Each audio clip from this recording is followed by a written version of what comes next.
All right, everybody, welcome back to the Electric Supercar channel. This week, it's a rough one. So for those of you who like a good train wreck, this is for you.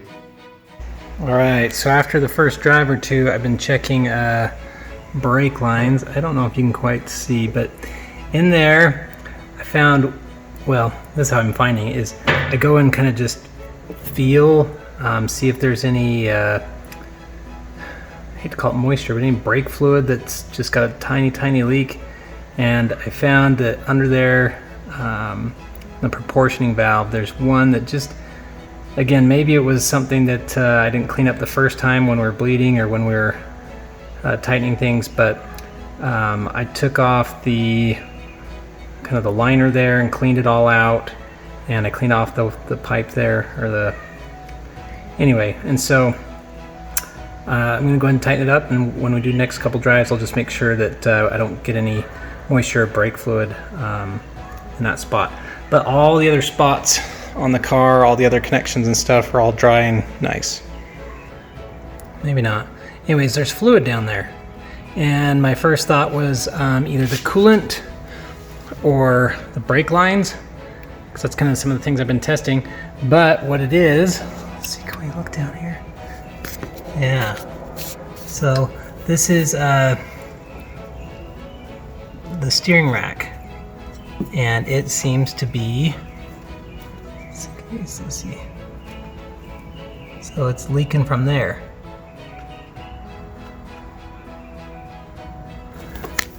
So we'll see if we can tighten things up, but yeah, that's not a good thing. So this is like some bluish green fluid, and it's leaking out of here, and these are, yeah, you see it drip right there. Yeah, I don't know. There's a manual steering rack, and I'm just thinking that where I got this, these are probably maybe temporary. Look at that thing bubble.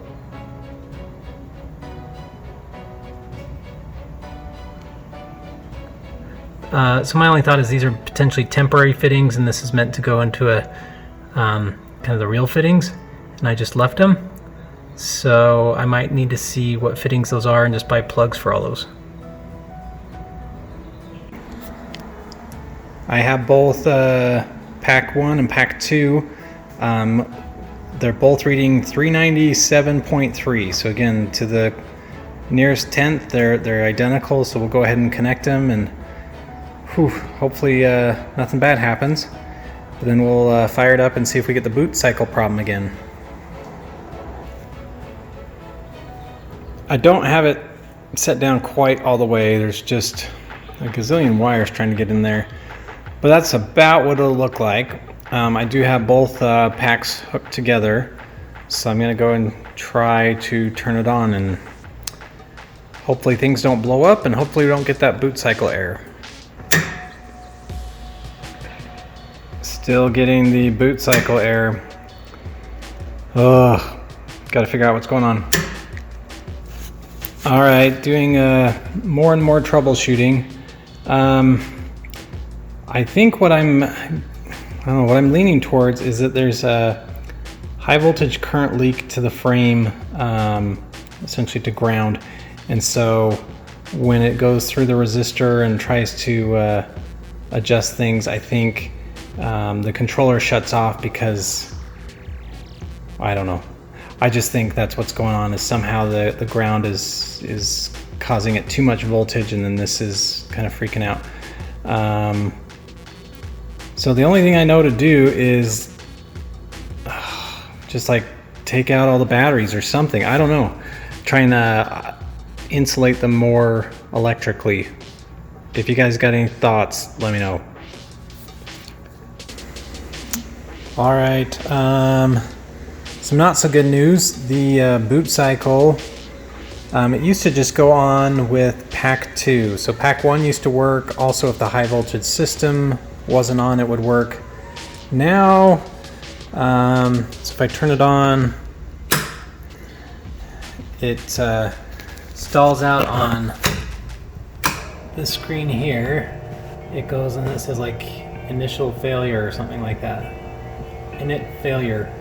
And so I talked with, or emailed back and forth with EV Controls, and they said the reason why it gives that failure is if it's not talking to the CAN bus. And but for me, I think I haven't unplugged anything. So yeah, just very confusing. Okay, so here's the plan. I really don't know what else to do. I'm gonna go ahead and unplug this one, retest all the pinouts. So from the inverter and the motor and essentially the pre-charge relay, that whole system there. But I'll go ahead and redo all the pinouts, see if we've got any excess impedance anywhere. But if that's all fine, I feel like this guy should work regardless of the high voltage. So I'll try that. Maybe I'll just separate it from the car completely and just power it with 12 volts on its own. See if it can go through. But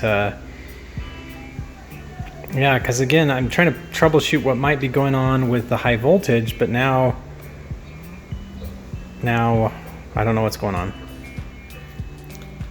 Oh, okay, so unplugged that, checked every single connection from, everything's connected correctly, all the impedance, all the values are below 2 ohms, so everything seems pretty solid, which is not surprising because the car was driving. But plugged it back in, so we're going to turn it on. I don't have any high voltage connected, but I just want to see if it gets past that one screen.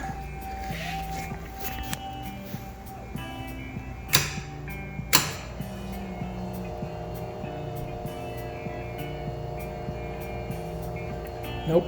So same failure. Okay, so next what I'm going to try is I'm going to take the plug out, and rather than running it off the car battery, essentially the car electrical, I've got a 12 volt power supply.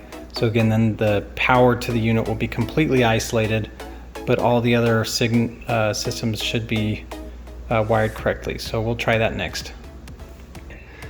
I'm sure this might be a bad idea, but so essentially I've jumpered all the critical things from the car to the controller, but I'm substituting a 12 volt power supply rather than the car battery. So this is just to kind of try and isolate any sort of grounding or like high voltage current leakage problems.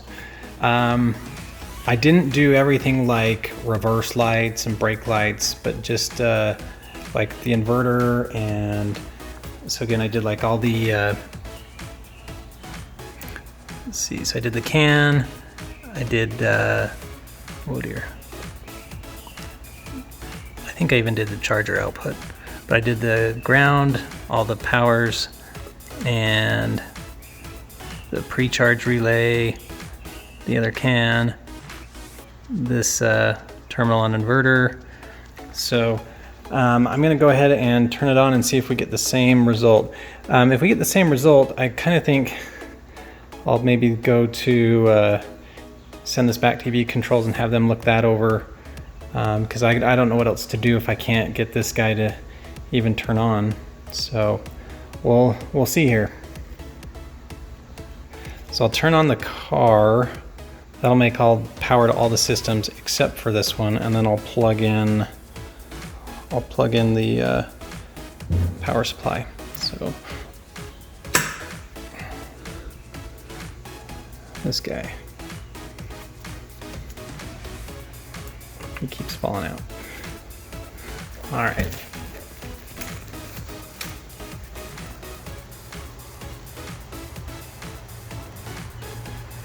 Yeah. So I think we'll end up sending it back. I don't know what else to try. Don't know what else to do. So this is the part where I ask you guys for help. If you have any suggestions, thoughts, ideas, what it could be or what it might be, what it's not, please let me know. Put it in the comments. We'll get on it. One more thing, if anybody wants to go back to the origin of the problem, I'll put a link to the video. You can see like it happens in the first 3 or 5 minutes of the video, where earlier in the video it works, like the whole system's working, and then all of a sudden it doesn't. So you can kind of see if anything sparks any thoughts or whatever, but love to hear your comments. Not knowing what next to do with the controller, here's what we got to do next. So we'll pretend the controller's working for now and everything's good.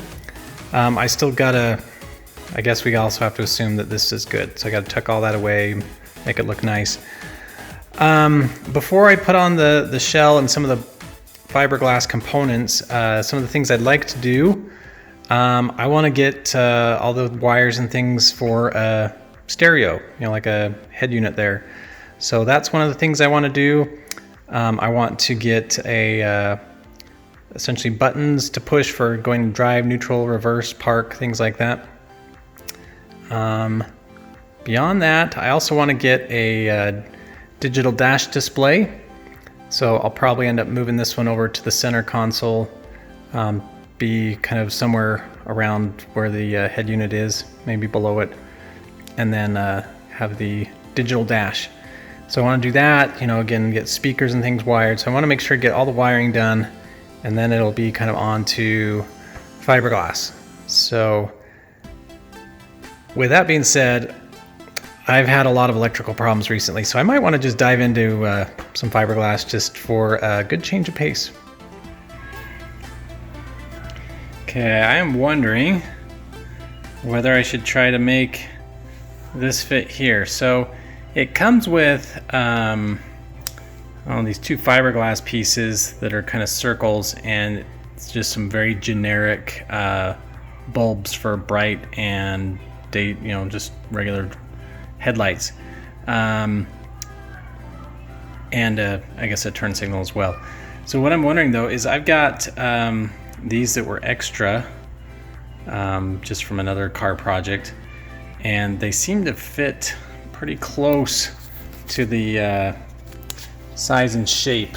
So I'm just wondering if, I don't know, again, I guess I got to go from back behind, but that's kind of the question. Just what do people think? Should I try to shoehorn this one in there or stick with the original? Let me know in the comments. All right, so this is kind of, I guess, why I got the idea is, just looking at the car in the driveway, and then I looked at here and I thought, man, those shapes look so dang similar.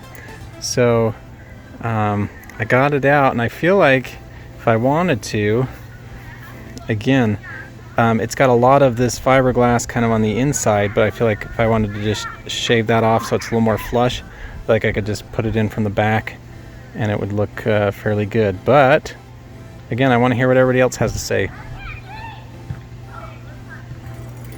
Alright, so I had to cut out just a little bit on either side to fit the radiator. So I will go put this on the car and hopefully it'll sit right and look good. Alright, so this is kind of how it's sitting right now, and it needs to drop about however much 2 fingers is on the front. So what's going on is the radiator sitting right here, and it's just not letting it come down because these cutouts in here. I think when I originally bought the radiator, it was before I had found out or decided that I was going to put battery modules here. So the radiator had to scoot forward. So with all that being said, we'll see. I don't know how much more I can take off before, like I said, I don't want to kind of ruin any of the structural integrity. Right now I'm just cutting out kind of like this excess stuff that's not really supporting anything. But yeah, we may have to get a new radiator. Alright, so those sporting events like World Series or NBA Finals, and you see one of those teams just get blown out, and then like the very next game they come back and win. Well, this week I feel like we got blown out, but next week we'll come back and we'll win. So stay tuned and see you next week.